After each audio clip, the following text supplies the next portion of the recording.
Hello and welcome everyone. चलिए आज हम लोग एक और नया टॉपिक स्टार्ट कर रहे हैं और इसमें हम लोग केमिकल बॉन्डिंग का जो 4th लेक्चर है उसको कवर कर रहे हैं। देखिए केमिकल बॉन्डिंग ये जो चैप्टर है ना, इनऑर्गेनिक के सबसे बड़े चैप्टरों में से एक कंसीडर किया जाता है। ये बात सब लोग जानते हो। इस चैप्टर में अगर आप देखोगे टॉपिक वाइज अगर आप बात करोगे तो बहुत से इंपॉर्टेंट टॉपिक्स हैं और ये टॉपिक कई सारे अलग अलग चैप्टर्स में रिपीट करते हैं, इसलिए एक बार ही सीखेंगे। अब जैसे हाइब्रिडाइजेशन है, संकरण है, तो संकरण आपको केमिकल बॉन्डिंग में भी देखने मिलेगा, आपको पी ब्लॉक एलिमेंट में भी देखने मिलेगा, आपको उपसा संयोजी यौगिक मतलब कोऑर्डिनेशन कंपाउंड में भी देखने मिलेगा।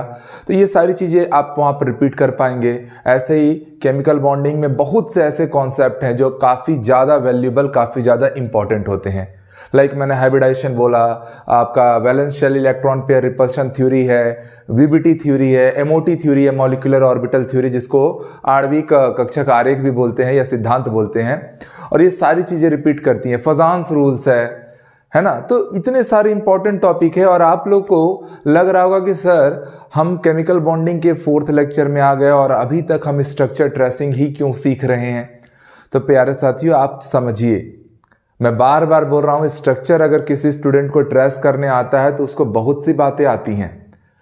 केमिकल बॉन्डिंग में आप ये जो स्ट्रक्चर ट्रेसिंग सीख रहे हो ना, ये आपको इनऑर्गेनिक सिखा रहा है। पूरा का पूरा इनऑर्गेनिक के कोई भी चैप्टर केमिकल बॉन्डिंग एक बार अच्छे से पढ़ लो। बार बार बोल रहा हूं, थोड़ा ज्यादा दे रहे हैं हम लोग केमिकल बॉन्डिंग में एफर्ट, बट ये बहुत काम आएगा आपको आगे जाके सारे के सारे चैप्टर्स में। और नाम ही क्या है दोस्त, इसका चैप्टर का नाम क्या है? Chemical bonding. टॉपिक क्या क्या है? सर हाइब्रिडाइजेशन नहीं शुरू हुआ, सर एमओटी नहीं शुरू हुआ, उस पर अभी मत जाओ। अरे चैप्टर की सेंस को पकड़िए। चैप्टर है केमिकल बॉन्डिंग, दैट मीन्स कि you have to understand the concepts of bond. आपको जितने भी बॉन्ड्स हैं उनके सिद्धांतों को समझना है और हमारा सिस्टम ही ऐसा चल रहा है। मैंने पहले लेक्चर में आपको केमिकल बॉन्डिंग में स्ट्रक्चर ट्रेसिंग से स्टार्ट किया, फिर आप देखिए कि फिर मैं कोवेलेंट बॉन्ड पढ़ाया। कोवेलेंट बॉन्ड, उसके नेचर्स, उसके फिजिकल केमिकल पैरामीटर्स, इन सबको देखा। फिर हमने हाइपरवैलेंट कंपाउंड, उससे रिलेटेड सारी चीजों को देखा। आज हम लोग प्यारे साथियों, आज हम लोग सीखने वाले हैं कोऑर्डिनेशन बॉन्ड। उपसा संयोजी बंध कैसे बनता है और उसके कैसे स्ट्रक्चर ट्रेस होते हैं, फिजिकल केमिकल प्रॉपर्टीज में कैसे वर्सेटिलिटी आती है, ये सारी बातों को आज हम देखेंगे। तो आज का मुद्दा क्या है? कोऑर्डिनेशन बॉन्ड, उपसा संयोजी बंधन। ठीक है, तो बॉन्ड के नाम ही है चैप्टर का भी है केमिकल बॉन्ड। और मैं बोल रहा हूं ना कि जो सिस्टम मैं आप लोग को करा रहा हूं, आप बस उस फ्लो में चलिए। अगर कोऑर्डिनेशन बॉन्ड अगर हम आज सीख रहे हैं, पहले केमिकल कोवेलेंट बॉन्ड सीख लिए, अब कोऑर्डिनेशन बॉन्ड, फिर आयनिक बॉन्ड, इस तरीके से जब जाएंगे, बाकी तो जो टॉपिक है वो तो कवर करेंगे ही। हम वीवीटी पढ़ेंगे ही, हाइब्रिडाइजेशन पढ़ेंगे ही, मॉलिक्यूलर ऑर्बिटल थ्योरी, सब कुछ तो पढ़ना ही है। पर उनको पढ़ने से पहले ये जो चीजें मैं एक्स्ट्रा इनपुट आपको डाल रहा हूं, ये बहुत काम की चीज है, अन्यथा मैं कराता नहीं। तो चलिए आज हम लोग सीखेंगे कोऑर्डिनेशन बॉन्ड, उपसा संयोजी बंध कैसे बनता है कोऑर्डिनेशन बॉन्ड। तो type of bond obtained by sharing of lone pair of electron. मैंने पहले ही बोला था कि कभी भी केमिकल बॉन्डिंग होती है उसमें दो पैरामीटर होते हैं। एक बाई इलेक्ट्रॉन के शेयरिंग से, मतलब इलेक्ट्रॉन के साझेदारी से, उसमें दो पार्ट आता था। इक्वल शेयरिंग होगा तो कोवेलेंट बॉन्ड बनता था, सहसंयोजी बंध बनता था, और अनइक्वल शेयरिंग होता था तब आपका कौन बनता था? कोऑर्डिनेशन बॉन्ड, उपसा संयोजी बंध। और वही दूसरी तरफ अगर देखते थे तो इलेक्ट्रॉन का ट्रांसफर होता था, इलेक्ट्रॉन के स्थानांतरण से बनता था आयनिक बॉन्ड, जिसको हम लोग इलेक्ट्रोवैलेंट बॉन्ड भी बोलते हैं। तो पूरा का पूरा सिस्टम ही ऐसा चल रहा है। कोऑर्डिनेशन बॉन्ड कैसे बनेगा? तब ये इलेक्ट्रॉन की शेयरिंग से बनेगा।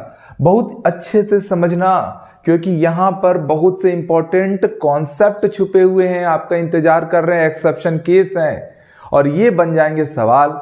और अक्सर सवाल बने हैं, इंडिया के एक से एक अच्छे अच्छे एग्जाम में इस पे सवाल बन चुका है। तो दमदार पढ़ेंगे।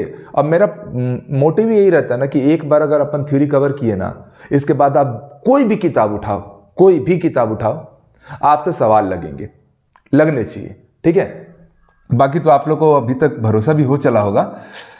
चलिए, तो एकांकी इलेक्ट्रॉन युग्मों के साझेदारी से बनने वाले बंध को हम लोग क्या बोलते हैं? उपसा संयोजी बंध। जैसे अगर मैं बोलूंगा, अगर मैं ले रहा हूं बॉन्डिंग ऑफ, ध्यान से समझेंगे, bonding in ammonia and BF3, ठीक है, इनके बीच में अगर मैं बॉन्डिंग कर रहा हूं तो आप ध्यान से समझेंगे नाइट्रोजन का एटॉमिक नंबर है 7, उसके वैलेंस इलेक्ट्रॉन कितने हैं दोस्त? 5 हैं।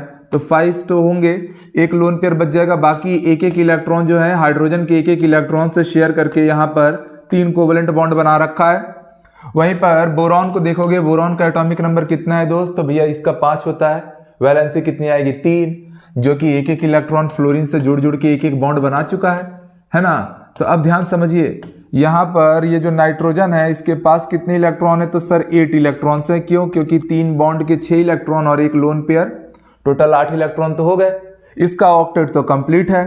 पर यहां पर बोरॉन के पास जब जा रहे हो ना, तो बोरॉन के पास खाली 6 इलेक्ट्रॉन है। 6 इलेक्ट्रॉन का मतलब अपन समझ गए, इसका जो ऑक्टेट है, जो अष्टक है, वो क्या है, इनकम्प्लीट है। ठीक है, इनकम्प्लीट ऑक्टेट है। तो ऐसे में क्या करेगा, ये जो बोरॉन है ना, ये नाइट्रोजन से हेल्प मांगेगा, और नाइट्रोजन महादानवीर बन के क्या कर सकता है, अपने ये जो 2 इलेक्ट्रॉन इसको दे दे। अगर ये इसको दे दिया तो भैया अब इसके पास 6 इलेक्ट्रॉन हो जाएंगे ना, ये गरीब हो जाएगा। इसलिए ये क्या करेगा, साझेदारी, ट्रांसफर नहीं करेगा। क्या करेगा, साझेदारी। और आपको पता है एक बॉन्ड बनाने के लिए हमेशा 2 इलेक्ट्रॉन लगते हैं। यहां पर दोनों के दोनों इलेक्ट्रॉन का खर्चा केवल कौन उठा रहा है, नाइट्रोजन। ये तो फोकट में पा जा रहा है ना, समझ में आ रहा है। इसीलिए इसको बोलते हैं अनइक्वल शेयरिंग। इक्वल शेयरिंग में क्या था, दोनों का पार्टिसिपेशन लगता है, एक एक इलेक्ट्रॉन, बट यहां पूरा खर्चा नाइट्रोजन उठा रहा है और भला इसका हो जा रहा है। तो इस टाइप का अनइक्वल शेयरिंग से जो बॉन्ड बनता है, उसी बॉन्ड को हम लोग क्या नाम देते हैं, इस बॉन्ड को हम लोग कहते हैं कोऑर्डिनेशन बॉन्ड, उपसह संयोजी बंध के नाम से पुकारते हैं। जहां पर एक बात समझिए, जिसने अपने लोन पेयर को डोनेट किया है, तो लोन पेयर डोनर को हम लोग क्या नाम देते हैं, लुईस बेस, लुईस क्षार। और जो लोन पेयर एक्सेप्टर होता है उसे हम क्या नाम देते हैं, लुईस एसिड। क्या कहते हैं, लुईस एसिड। ठीक है, चलो। तो कोऑर्डिनेशन बॉन्ड कैसे बनता है, अनइक्वल शेयरिंग से बनता है। किसके, लोन पेयर ऑफ इलेक्ट्रॉन्स के, एकांकी इलेक्ट्रॉन युग्मों के। ठीक, चलो अब कुछ और देख लो स्ट्रक्चर्स। जैसे कार्बन मोनोऑक्साइड की बॉन्डिंग है, ये सारी चीजें ना कोऑर्डिनेशन कंपाउंड चैप्टर में रिपीट करेगा। वहां पर आपको समझ में आएगा कि कार्बन मोनोऑक्साइड अपने आप में एक लिगेंड है।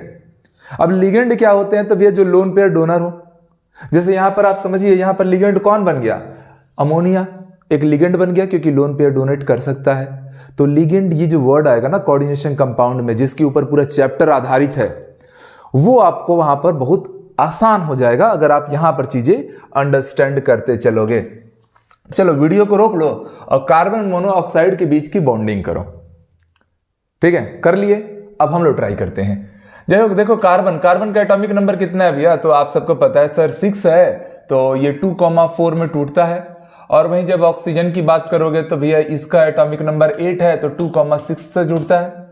दोनों ही सेकेंड पीरियड के मेंबर हैं, इसका मतलब इनकी कोवैलेंसी फिक्स रहेगी, चेंज तो होगी नहीं। ये सब छोटी मोटी बातें तो मैं पहले बता चुका हूं। तो आपको पता है कि हमेशा जो ऑक्सीजन वहां होता है ना, वो डबल बॉन्ड से जुड़ता है। क्यों? क्योंकि इसको ऑक्टेट कंप्लीट करने के लिए खाली 2 इलेक्ट्रॉन चाहिए। अच्छा, थे कितने इलेक्ट्रॉन इसके पास, सर 6 थे, तो 2 तो यहां पर यूज हो चुके हैं, बाकी 2 electron as a lone pair इसके पास बचे हुए हैं। यस और नो? बिल्कुल बचे हैं सर। कार्बन को देखो, कार्बन के आउटर मोस्ट शेल में 4 इलेक्ट्रॉन थे, 2 इलेक्ट्रॉन ने बॉन्डिंग में पार्टिसिपेट कर लिया है। इसका मतलब कि अभी इसके पास 2 इलेक्ट्रॉन बचे हुए हैं। यहां तक क्लियर है? 4 इलेक्ट्रॉन कार्बन के, 6 इलेक्ट्रॉन ऑक्सीजन के आपको साफ साफ दिख रहे हैं।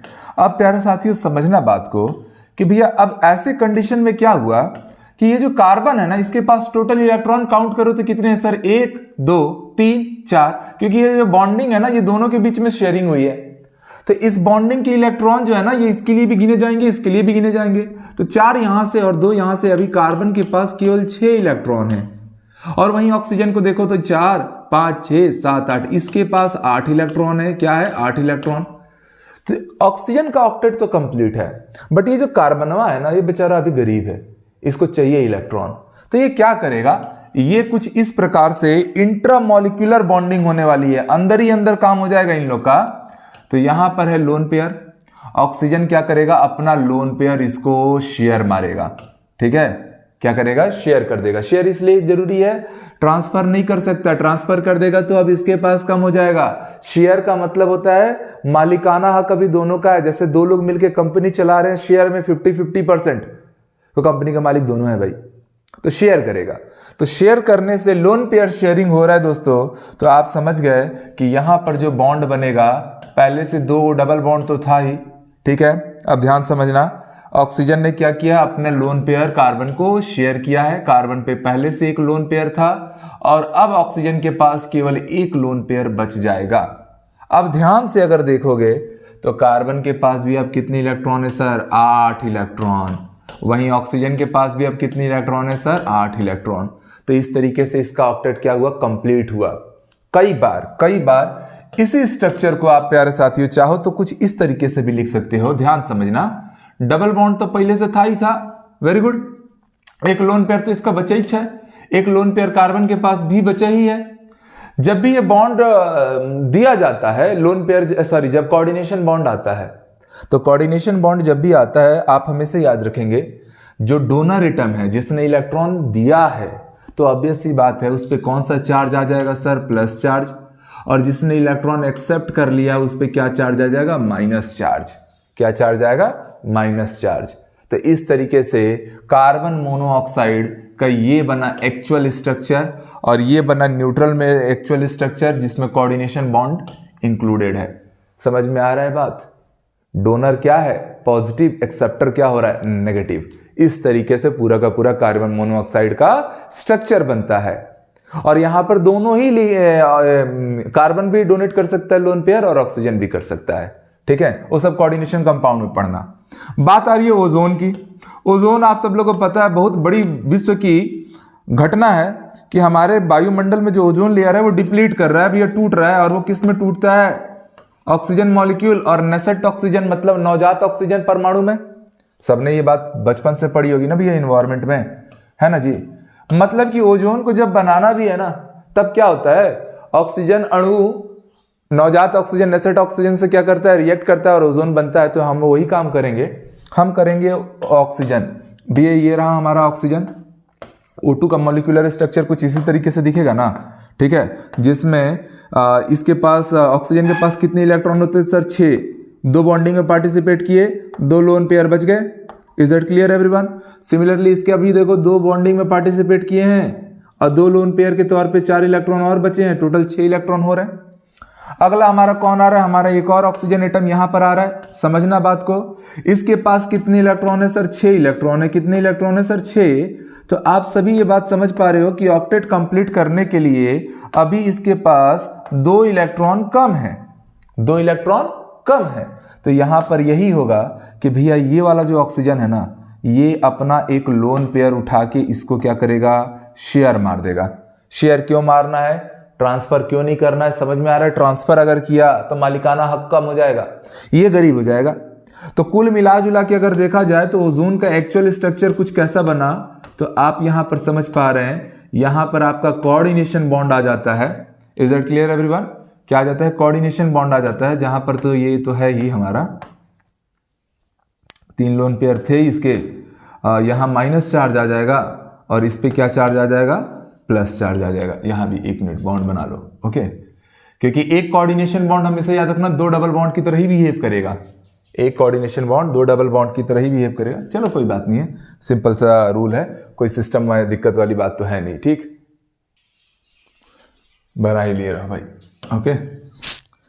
ताकि ऑक्सीजन के देखो ना, अब ऑक्सीजन के भी 8 इलेक्ट्रॉन होने चाहिए, 1 2 और ये 3 6 8 हो गए, ठीक। तो यहां भी कोऑर्डिनेशन बॉन्ड ब्रेक करो, सिंगल बॉन्ड से अभी भी अटैचमेंट में रहेगा, बट इस तरीके से प्लस माइनस चार्ज जनरेट होगा। तो एक कोऑर्डिनेशन बॉन्ड उप सहसंयोजी बंध को आप किस तरीके से ट्रीट करोगे, डबल बॉन्ड की तरह। जैसे आपने नाइट्रिक एसिड का स्ट्रक्चर देखा होगा HNO3, तो HNO3 में हम सबको पता है कुछ इस तरीके से स्ट्रक्चर हमारा बनता है ना जी। और हम लोग फिर क्या करते हैं, ये जो डबल बॉन्ड रहता है ना, इसे डबल बॉन्ड को सब्स्टिट्यूट कर देते हैं, बिकॉज यहां भी डबल बॉन्ड, यहां भी डबल बॉन्ड, एक एक डबल बॉन्ड में 4 इलेक्ट्रॉन।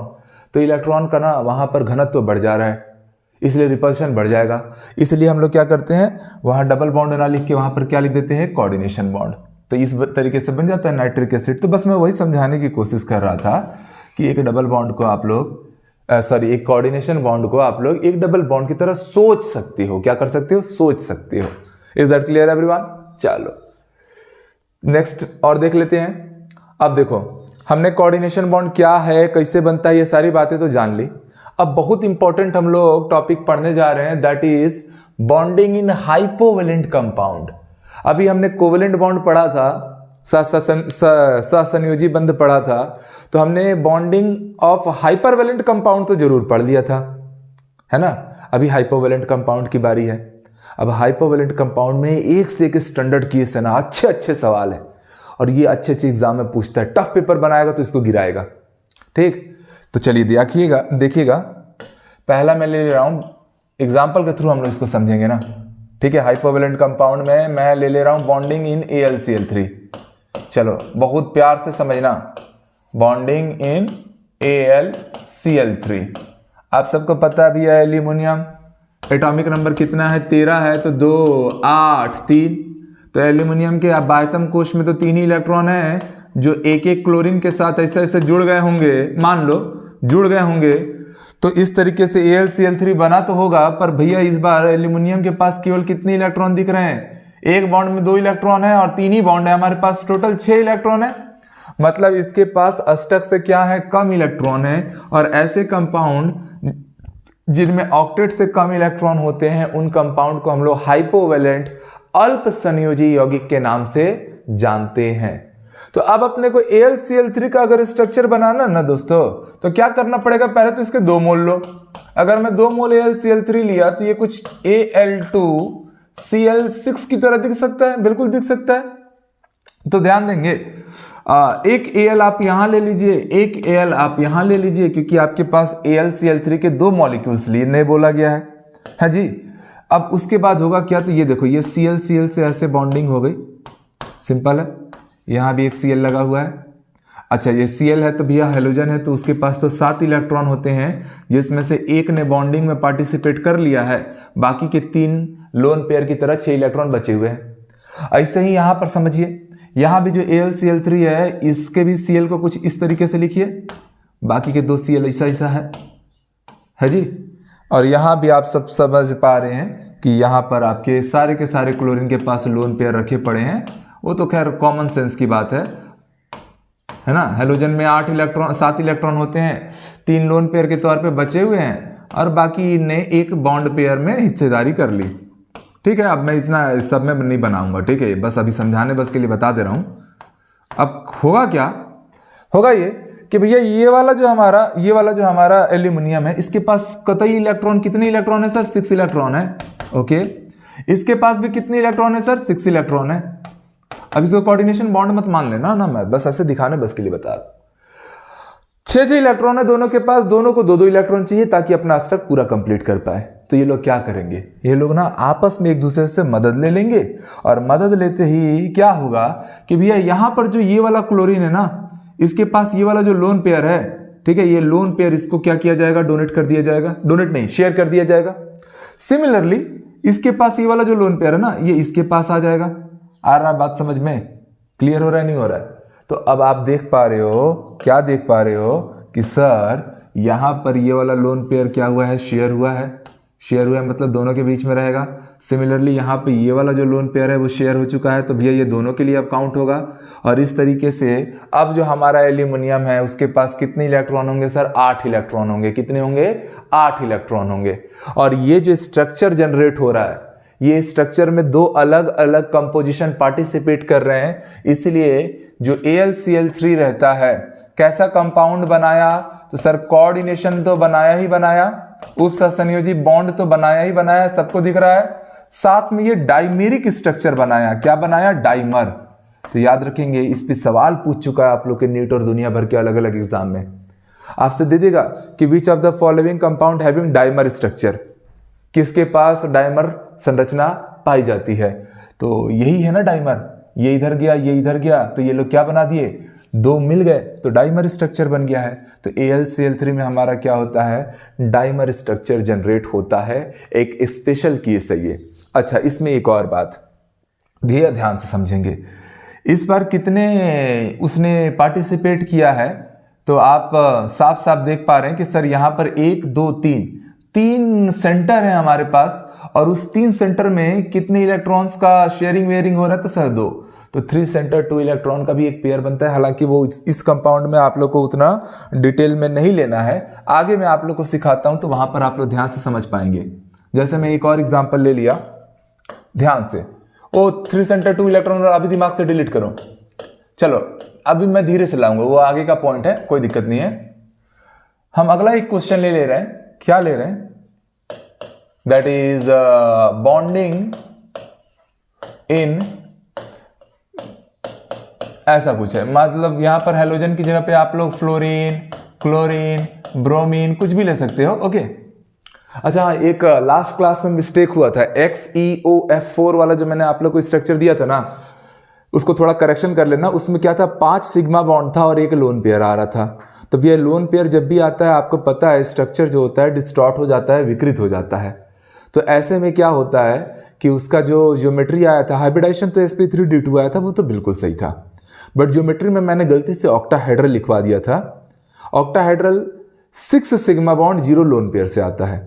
अभी हाइब्रिडाइजेशन में आगे चल के पढ़ाऊंगा, कोई टेंशन की बात नहीं है। वहां 5 सिग्मा बॉन्ड 1 लोन पेयर आया था ना, इसलिए उसको करेक्शन कर लेना, वहां पर स्क्वायर पिरामिडल कर लेना। अब कैसे स्क्वायर पिरामिडल हो जाता है वो चल को आगे हम लोग देखने वाले हैं, बट उसको करेक्शन कर लेना ना। XeOF4 वाला स्ट्रक्चर जो था हमारा, ठीक है, इसमें आप लोग sp3d2 लोगे हाइब्रिडाइजेशन में, और ऑक्टाहेड्रल ज्योमेट्री ना लेके, अष्टफलकीय ज्योमेट्री ना लेके हम लोग स्क्वायर पिरामिडल लेते हैं, वर्ग पिरामिड ये कंसीडर करते हैं, क्योंकि 5 सिग्मा और 1 लोन पेयर आता है। करेक्शन कर लेना। ओके, हो गया था मिस्टेक। कई बार रात रात को 2-2, 3-3 बजे वीडियो बनाते हैं ना, तो ऐसे ही आदमी भकुआया हुआ रहता है। ठीक है, BeX2 के बारे में बात कर रहे हो, तो भैया BeX2 में आप ध्यान से समझिए कि बेरिलियम का एटॉमिक नंबर कितना है सर? 4 है। कितना है सर? 4 है। और उसका कॉन्फ़िगरेशन अगर ओपन करूंगा, विन्यास देखूंगा बोरबरी स्कीम से, तो सर 2,2 आएगा।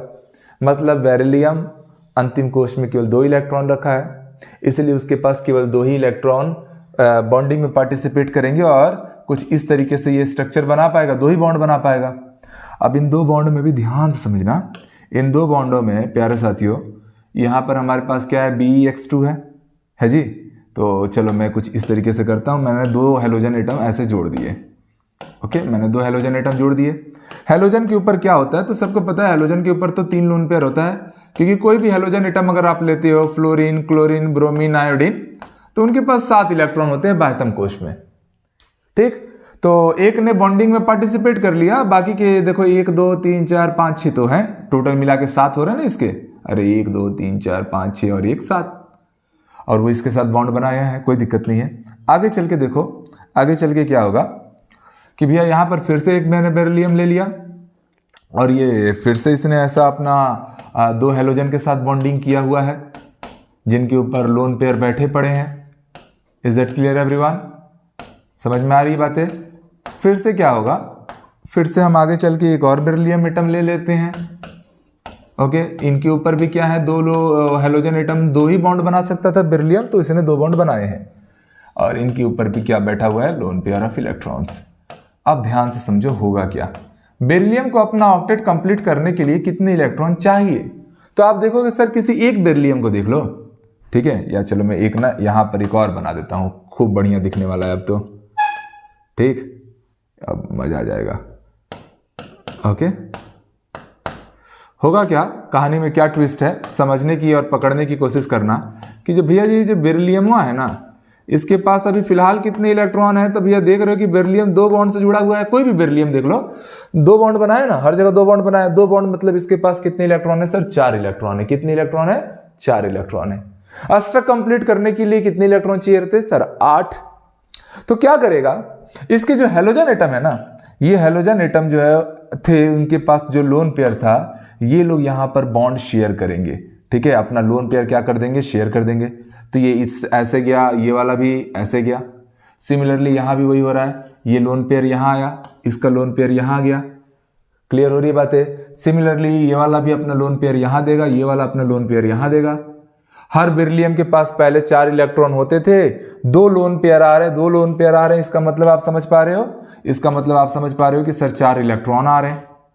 तो भैया पहले से 4 थे, 4 और आगे, इसका ऑक्टेट क्या हो गया, कंप्लीट। और इसी तरीके से आगे वाले में भी ये सामने वाले बेरिलियम एटम को देगा, ये ऐसा चलेगा और यहां पर वो चीजें ऐसी आएंगी।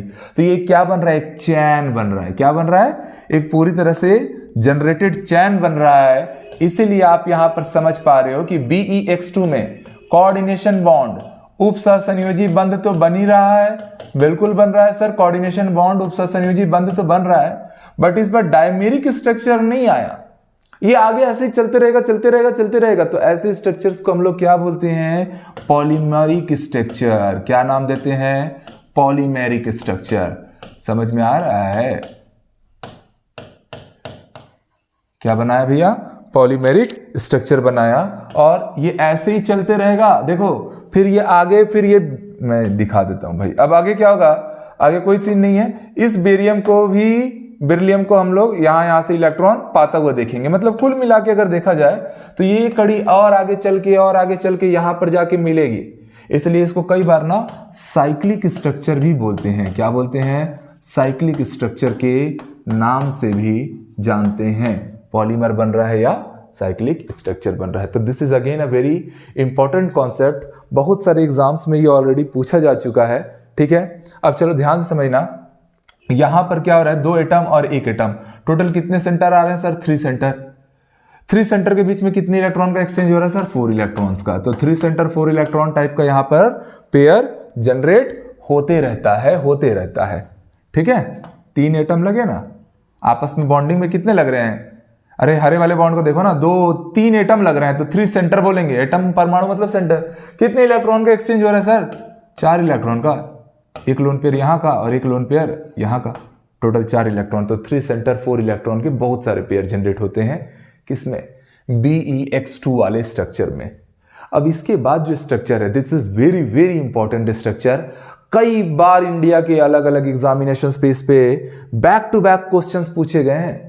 तो मोस्ट इंपॉर्टेंट हेडिंग के डाल के आप लोग लिखेंगे। आप लोग के एग्जाम्स में ये आता ही आता है दोस्तों। Most important, that is bonding इन, और कई जगह हम लोग इसको यूज करते हैं ना, bonding in BH3। Organic chemistry में ना आप लोग हाइड्रोबोरेशन ऑक्सीडेशन रिएक्शन पढ़ोगे, HBO रिएक्शन हिंदी में बोलते हैं, सॉरी हाइड्रोबोरेशन ऑक्सीडेशन रिएक्शन इसका नाम जाना जाता है, HBO। तो वहां भी ये यूज होता है ना। ठीक है, इसलिए इसकी स्ट्रक्चर को अच्छे से समझो। हर चीज जो केमिस्ट्री में आज आप पढ़ रहे हो ना, आगे चल के काम आएगा। OMDM करके पढ़ते हो, ऑक्सीमर्क्यूरेशन डीमर्क्यूरेशन, और एक होता है HBO हाइड्रोबोरेशन ऑक्सीडेशन। दोनों एक दूसरे के उल्टा फेयर है ना, एक मार्कोनी से बनाते हैं, एक एंटी मार्कोनी रूल यूज करता है। हालांकि ये सारी चीजें आप लोग ऑर्गेनिक में काफी डिटेल से सीखेंगे, वो मेरी रिस्पॉन्सिबिलिटी है। बस बता दे रहा हूं कहां पर ये यूज होगा, ताकि क्लियर रहे, हाँ कहीं तो करना है करके। केवल इनऑर्गेनिक में ही नहीं, ऑर्गेनिक में भी लगेगा इसका कॉन्सेप्ट, और एक्सेप्शनल केस बनाता है ना ये। तो बॉन्डिंग इन BH3, इसके लिए भी आप लोगों को क्या करना है सर, पहले तो 2 मोल BH3 लेना है। ठीक है, अब उससे क्या हो जाएगा सर, B2H6 बनेगा, है ना। इसको बहुत जगह आप लोग देखे रहते हो, B2H6। अब ध्यान से समझो होगा क्या, कहानी में क्या क्या ट्विस्ट है। सबसे पहले मैंने बोरॉन लिया। बोरॉन का एटॉमिक नंबर सर 5 है। 5 मतलब 1s2 2s2 2p1। Is that clear everyone? तो यहां पर अपन समझ पा रहे हैं कि सर 2s 1s को तो चलो हटाओ, गोली मारो, क्योंकि वो तो पूरी तरह से फुलफिल्ड है। एक नॉर्मल स्टेट है, ग्राउंड स्टेट, और ये है हमारा एक्साइटेड स्टेट। फर्क क्या आएगा, ध्यान से समझेंगे सभी लोग, मजा आने वाला है। ये P है, आपको पता है P में 3 होते हैं ना, ये P है हमारा 2p है, और ये हमारा क्या है 2s है। ओके, ये ग्राउंड स्टेट है और ये एक्साइटेड स्टेट है। हमेशा बॉन्डिंग एक्साइटेड स्टेट उत्तेजित अवस्था में ही बनती है। ठीक है, ग्राउंड स्टेट में बॉन्डिंग पार्टिसिपेशन नहीं करता। तो ग्राउंड स्टेट में इसका कॉन्फ़िगरेशन क्या था सर, तो इसके 2s में 2 इलेक्ट्रॉन भरे थे, पर 2p में केवल 1 ही इलेक्ट्रॉन भरे थे। Is that clear everyone? But ये जैसे ही बॉन्डिंग के लिए तैयार करेगा, खुद को एक्साइटेड करेगा, ठीक है, तो जैसे ही एक्साइटेड करेगा, ऑब्वियस सी बात है, यहां पर तो 2 इलेक्ट्रॉन से अब क्या हो जाएगा 1, और इसी का 1 इलेक्ट्रॉन कूद गया रहेगा किसके पास, इधर, इसका 1 इलेक्ट्रॉन कूद गया रहेगा इधर। तो अब जो P के पास 3 सबशेल होते हैं, एक तो इलेक्ट्रॉन पहले से था ही, एक इसका इलेक्ट्रॉन भी कूद के आया तो यहाँ पर हो गया। तो आप ध्यान समझेंगे कि भैया ये है s ऑर्बिटल, ये px है और ये क्या है py है। ऐसा मत समझना कि हमेशा इलेक्ट्रॉन px और py में भरा गया है, ऐसा कोई जरूरी नहीं है। आप सबको पता है px py pz की एनर्जी लेवल नियरली क्या रहती है, सेम रहती है। जो px है, py है और pz है, इनकी एनर्जी लेवल नियरली सेम रहती है, ठीक है, सेम एनर्जी, एग्जैक्टली सेम नहीं रहती है बट नियरली सेम रहती है, लगभग लगभग बराबर होती है। इसलिए जो इलेक्ट्रॉन होता है कहीं भी जा सकता है, electron can go in any orbital, any orbital, तो किसी भी कक्षक में इलेक्ट्रॉन प्रवेश कर सकता है। अब कहानी में क्या ट्विस्ट आएगा समझना। हाइड्रोजन, हाइड्रोजन का तो कॉन्फ़िगरेशन सब लोग को पता है, हाइड्रोजन तो भैया सर केवल 1s1 है, क्या है 1s1 है। तो अब यहां पर ना हम लोगों ने 2 बोरॉन लेने हैं, बहुत मजा आने वाला है स्ट्रक्चर में, खूब अच्छा स्ट्रक्चर बनता है इसका और ये बहुत एक्सेप्शनल केस है, इसलिए मैं बहुत डिटेल्स इसको समझाने की आप लोगों को कोशिश कर रहा हूं, देखना खूब मजा आएगा। बोरॉन लिया मैंने 2 बोरॉन, चलो ये एक बोरॉन ले लिया गया दोस्त, और यहां पर एक और बोरॉन है, हमारे पास 2 बोरॉन के स्ट्रक्चर आ चुके हैं। अब ध्यान समझना, हाइड्रोजन के पास s ऑर्बिटल में एक इलेक्ट्रॉन है, वो इस बोरॉन के साथ क्या करेगा, रिएक्शन कर लेगा, और इसका एक इलेक्ट्रॉन और इसका एक इलेक्ट्रॉन दोनों आपस में क्या करेंगे, बॉन्डिंग कर लेंगे। मतलब कि बोरॉन का हाइड्रोजन के साथ यहां पर एक बॉन्ड आ गया जो कि SS ओवरलैप से आया, किससे आया, SS ओवरलैप से। सिमिलरली एक हाइड्रोजन मैंने भी यहां लिया और ये भी किससे बन रहा है सर, बोरॉन का भी s ऑर्बिटल कंट्रीब्यूट हुआ और हाइड्रोजन का भी s ऑर्बिटल कंट्रीब्यूट हुआ। Is that clear everyone? चलो अपने को ना दोनों को 3-3 हाइड्रोजन बांटने थे ना, BH3 करके ये टूटेगा। अरे B2H6 है तो इस बोरॉन को 3 हाइड्रोजन मिलेंगे, इस बोरॉन को भी 3 हाइड्रोजन मिलने चाहिए, ये बात समझना, ठीक है। अब कैसे करेंगे उसको देखो। तो एक तो अपन यहां से देख लिए, दूसरा ध्यान से समझो, ये जो px है ना बोरॉन का, वो इस हाइड्रोजन के s ऑर्बिटल के साथ, तो आपको पता है s ऑर्बिटल और px ऑर्बिटल आपस में ओवरलैप करता है, उससे भी कौन सा बॉन्ड बनता है, सिग्मा बॉन्ड ही तो बनता है ना, हेड टू हेड ओवरलैपिंग।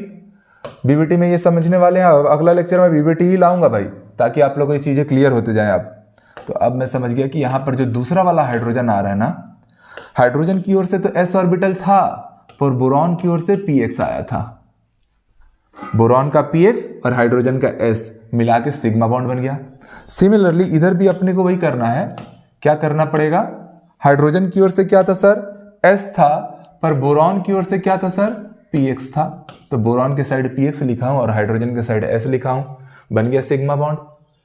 अब कहानी में क्या ट्विस्ट है कि अब ये जो हमारा बोरॉन है ना, अब ये हमारे बोरॉन के पास क्या है, py और pz है, ठीक है। आपको पता है py ऊपर नीचे होता है, pz ऐसे ऐसे होता है, पर हमको पता है कि भैया अगर कभी भी ऐसा px py होता है, इलेक्ट्रॉन तो केवल एक ही लोब में रहता है, तो किसी एक लोब में इलेक्ट्रॉन है, अपन बस उसी को दिखा रहे हैं, बाकी दिखाने की जरूरत है नहीं।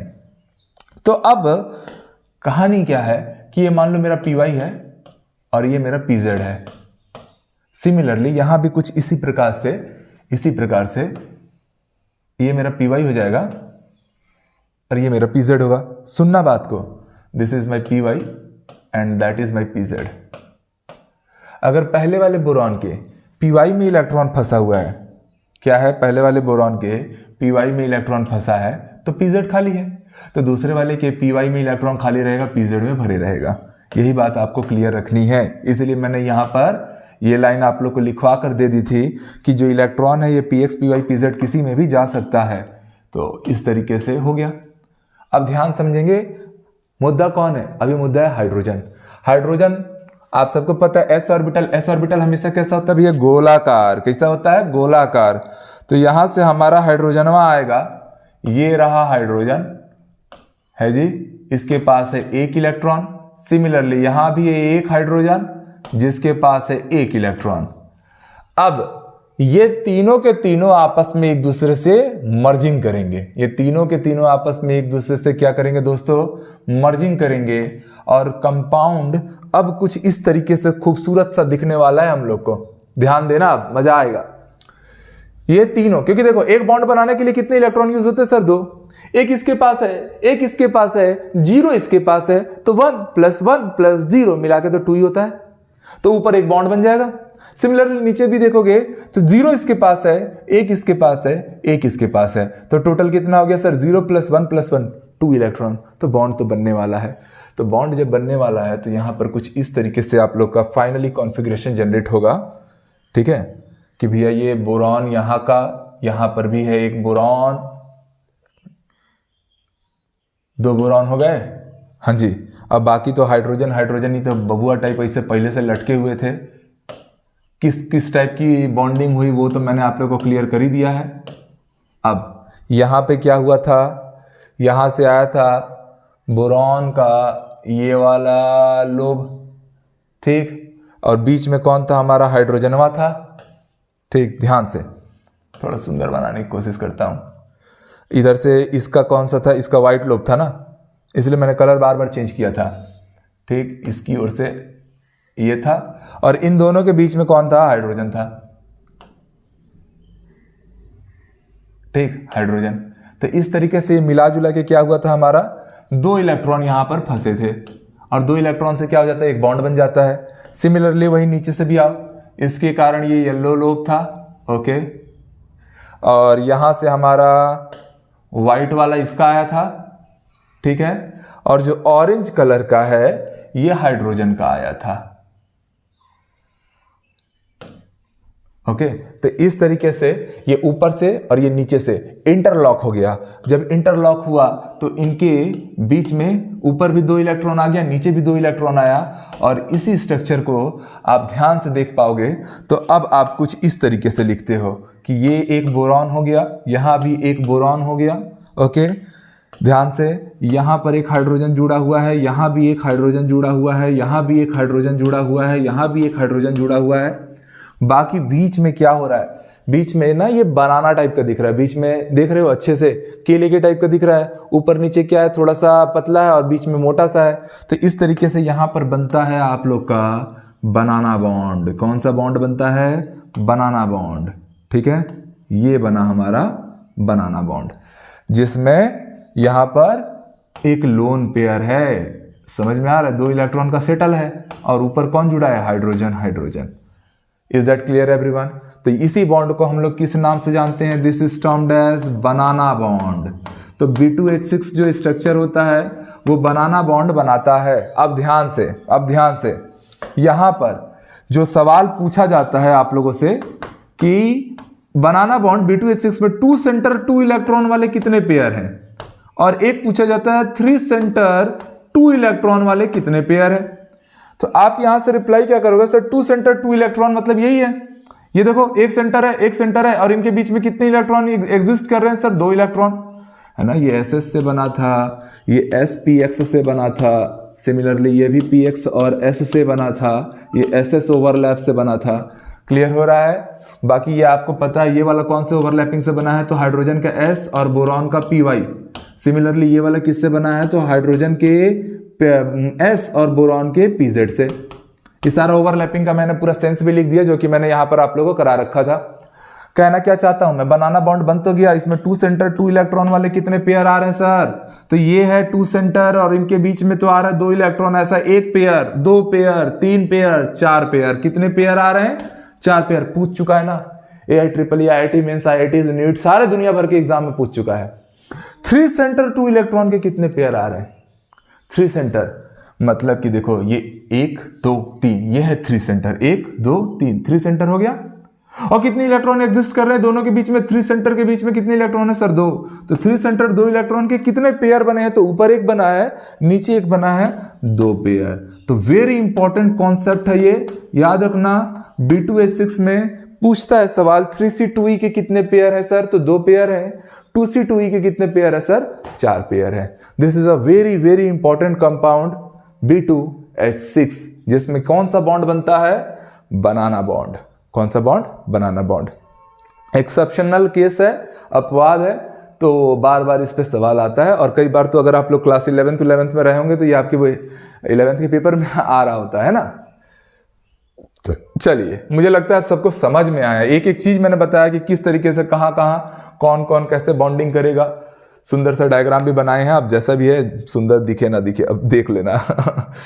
चलिए, ऐसे ही अगर मैं आपसे बोल दूं, ऐसे ही अगर मैं आपसे बोल दूं AlCH3 थ्राइस, ऐसा कुछ है, इसमें आप लोगों को क्या करना है, बॉन्डिंग करना है, इसे बॉन्डिंग करना है, तो कोई दिक्कत नहीं है भैया। CH3 कैसा दिखता है, तो भैया ये कार्बन हो गया, इसके पास 3 हाइड्रोजन, कार्बन के पास 4 इलेक्ट्रॉन होते हैं ना, तो 3 इलेक्ट्रॉन एक एक हाइड्रोजन के साथ बॉन्ड बना लिए हैं, तो ये फ्री रेडिकल वाला केस दिख रहा है ना। और बाकी एल्यूमिनियम में आप सब लोगों को पता है एल्यूमिनियम का एटॉमिक नंबर है 283, तो ये बिल्कुल बोरॉन की तरह बिहेव कर रहा है। तो यहां पर ना बात सीधे समझना कि एल्यूमिनियम को ना एज अ बोरॉन ट्रीट कर लेना और CH3 को एज अ हाइड्रोजन ट्रीट कर लेना, समझ में आ रहा है। तो ये भी बिल्कुल आप लोग पिछले वाले स्ट्रक्चर की तरह ही कुछ ऐसा बॉन्ड बनेगा। यहाँ पर Al रहेगा, इधर से CH3 लगे रहेगा, इधर से भी CH3 लगे रहेगा। सिमिलरली यहाँ भी हमारा एक एल्यूमिनियम रहेगा, ऊपर से भी CH3, नीचे से भी CH3, सब सिंगल सिंगल बॉन्ड बना लेंगे जैसा अभी हो रहा था। अरे इसी टाइप का होगा ना यार, पहले तो इसको 2 मोल्स करना पड़ेगा, 2 मोल्स AlCH3 थ्राइस। तो ये कैसा टूटेगा हमारा, ये टूट जाएगा आप लोग का Al2, जैसे वहां B2 होता था और H6 होता था, तो यहां CH3 6 हो जाएगा। तो वही मैंने बोला ना कि एल्यूमिनियम को बोरॉन मान लो और CH3 को आप हाइड्रोजन मान लो, क्योंकि ये सवाल भी आप लोग का पूछ चुका है, तो कोई खास दिक्कत नहीं था इस सवाल में, बिल्कुल पिछले वाले ही ज्योमेट्री की तरह था, B2H6 की तरह था, बोरॉन की जगह एल्यूमिनियम दिख रहा है और CH3 की जगह पे इस बार हाइड्रोजन दिखने वाला है, दैट्स ऑल। तो कोई सीन नहीं है, बिल्कुल यहां भी बनाना बॉन्ड का केस बनेगा, ठीक है। तो बनाना बॉन्ड ऐसा रट के मत रखो कि केवल B2H6 पेटेंट लेके रखा है, नहीं भाई, AlCH3 में भी बनाना बॉन्ड जनरेट हो सकता है, ठीक है। तो ये बन गया हमारा बनाना बॉन्ड, जहां पर 2 इलेक्ट्रॉन रहेंगे, किसके साथ, CH3 और 2 एल्यूमिनियम के साथ, यहाँ भी 2 इलेक्ट्रॉन रहेंगे CH3 के साथ।